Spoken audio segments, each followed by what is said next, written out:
Bueno, hay cada bandido suelto por ahí. Cada vez que la oposición quiere jugar al golpe y al magnicidio, resucita a los mismos espectros y los muestra. ¿Dónde va a ser? En Globovisión. ¿Quieren ver qué espectro tienen ahora allí? Vean qué bacalao cargan. ¿Qué les parece? ¿Qué les parece la joya que tiene el Matacura? ¿Qué les parece esta joyita? Nada menos que Marcel, y está descuidadito. Ya no se pinta el pelo. Debe ser que no tiene plata para pintárselo. Pero lo cierto es que este señor, ayer, hace menos de 24 horas, se fue para Cartagena, en Colombia, en compañía de Enrique Bernardo Parra y en compañía de Gustavo Rosen. Fueron en la mañana y regresaron el mismo día. ¿No les suena extraño viajar a Cartagena, en Colombia, uno de los puntos fundamentales del paramilitarismo colombiano? ¿Qué fueron a hacer allá? Porque turismo no es. Si uno va a hacer turismo en Cartagena, que es una ciudad muy bonita, por lo menos te quedas 2 o 3 días. Pero ir en la mañana, tener allí una reunión con los capos de la droga y del paramilitarismo, para regresarse el mismo día. Ya ustedes saben, este bacalao está conspirando.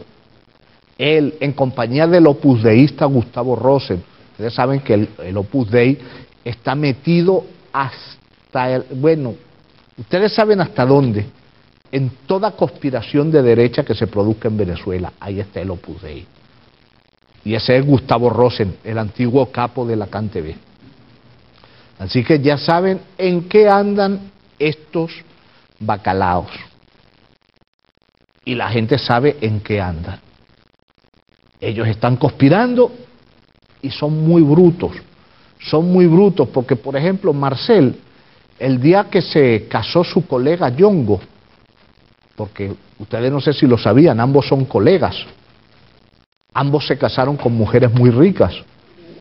Bueno, el sábado, cuando se estaba casando Yongo en el Hotel Tamanaco, él estaba también conspirando, y no solamente en la boda, sino se fueron a uno de los bares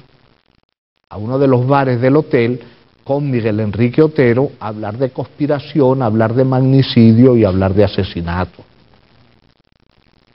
Esta es la calaña de este señor Don Chulo de Bárcenas, el colega de Yongo Goicoechea. Para que conozcan, la gente tiene que conocer estos personajes, estos espectros del pasado. Este señor manejó un canal de televisión que se llamaba RCTV, de su esposa, por supuesto, y lo quebró y lo llevó al cierre. Sus locuras provocaron el cierre. En fin, que así les va. Por cierto, hablando de otro parásito, Nixon Moreno, ahora los abogaditos que lo asisten, abogados golpistas, por cierto, están tratando de que el gobierno le dé un salvoconducto para sacarlo del país. Este violador, este delincuente sexual, está asilado, ya tiene la condición de asilado político por parte del Vaticano. Yo lo único que confío es que el gobierno le niegue a Beterno el salvoconducto.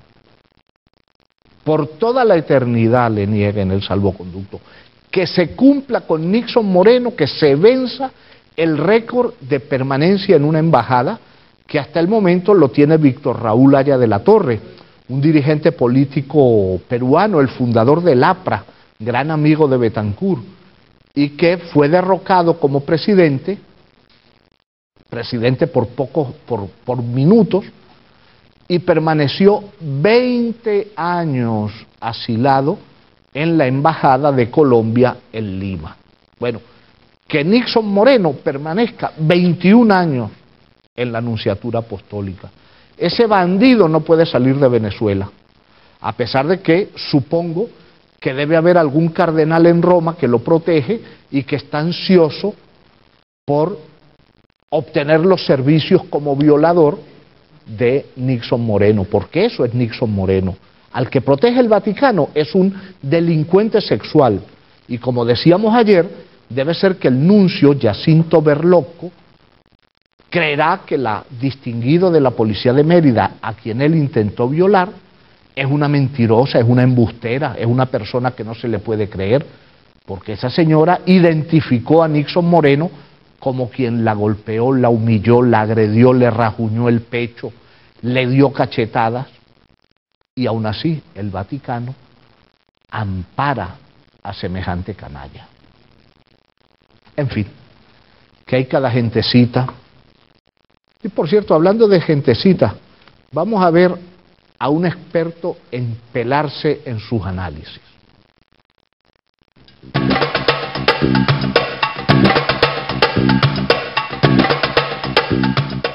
Fue muy prematura la situación de estudiar la crisis boliviana porque no hay institucionalización. Se creó el mecanismo, pero no hay organismos, por ejemplo, el Consejo de Seguridad que proponía Lula para debatir este tipo de situaciones. Sin embargo, como tú dices, es positivo el que se reúnan los jefes de Estado, el que recurran al diálogo y no a las armas, y el que se eviten las posiciones extremas en la reunión de los presidentes.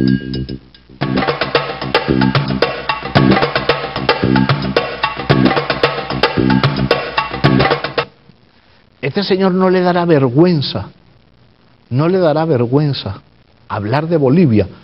Yo cada vez me acuerdo y me da pena ajena, cuando este señor, ustedes se acuerdan la renuncia de un presidente provisional de Bolivia, Gonzalo Mesa, que este señor, Julio César Pineda, salió diciendo: el presidente Mesa ha unido a todos los bolivianos en torno a él y ahora es el gran líder del pueblo y todas esas cosas que dijo. Y a las 2 semanas, a ese hombre que había unido Bolivia lo sacaron a patadas de la presidencia, a patada limpia. Lo que pasa es que este señor es el verdadero pitiyanqui. Este señor, Julio César Pineda, que es muy arrastradito él, muy jaladorcito él, muy incompetente él, siempre se pela, porque siempre se cuadra con las posturas más extremistas a favor del imperio. Y por cierto, no es él solo. Esto, para más vergüenza, lo dijo un señor que vistió el uniforme de general del ejército venezolano. Escúchenlo.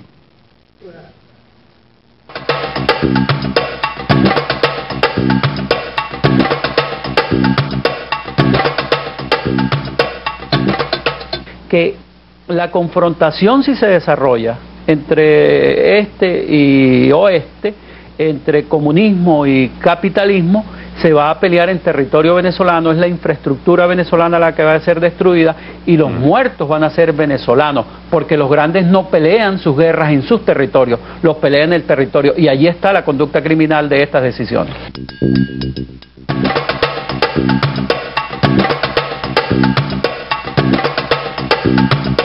Este sujeto se llama Gonzalo García Ordóñez. Él y su hermano fueron militares. Ambos son colombianos. Vistieron uniforme de general del ejército venezolano, pero yo vi en Miraflores la partida de nacimiento de Gonzalo García Ordóñez expedida en Colombia. Expedida en Colombia. A no ser que quiera decir este señor general venezolano, nacido en Colombia, que Rafael Caldera le estaba montando una olla, le estaba cortando un flux y le inventó esto de la partida de nacimiento en Colombia. Bueno, ese señor además es exactamente igual de incapaz y de desinformado que otro almirante de fragata. El almirante de fragata Iván Carratú Molina es el que le dieron una medalla por sacar un perrito de una piscina, la acción más heroica y más noble que ha realizado en su vida. Este señor viene a hablar de Rusia y Estados Unidos como confrontación capitalismo-comunismo. Este señor, ¿será que no se ha enterado que la Unión Soviética desapareció hace más de 15 años? ¿Será que no se ha enterado que Rusia ya no es un país comunista? Es que son verdaderos animales, porque este señor era un oficial en servicio activo cuando ya la Unión Soviética no existía como tal. Y entonces nuestra alianza con Rusia No tiene absolutamente nada que ver con comunismo y capitalismo. Es simplemente una cuestión de geopolítica, de defensa de nuestros intereses. Nosotros, como nación pequeña, necesariamente tenemos que movernos entre dos aguas, porque solamente los países pequeños pueden prosperar cuando hay un mundo bipolar y uno puede mantenerse equidistante en él. Esto, por lo visto, el ciudadano colombiano Gonzalo García Ordóñez no lo ha entendido, porque claro, tampoco hay que pedirle mucho a un sujeto que no se ha enterado todavía que el muro de Berlín se cayó y que la Unión Soviética ya no existe. En fin, que bacalaos tenemos en cantidad. Lamentablemente se nos terminó el tiempo, así que me despido de ustedes hasta mañana.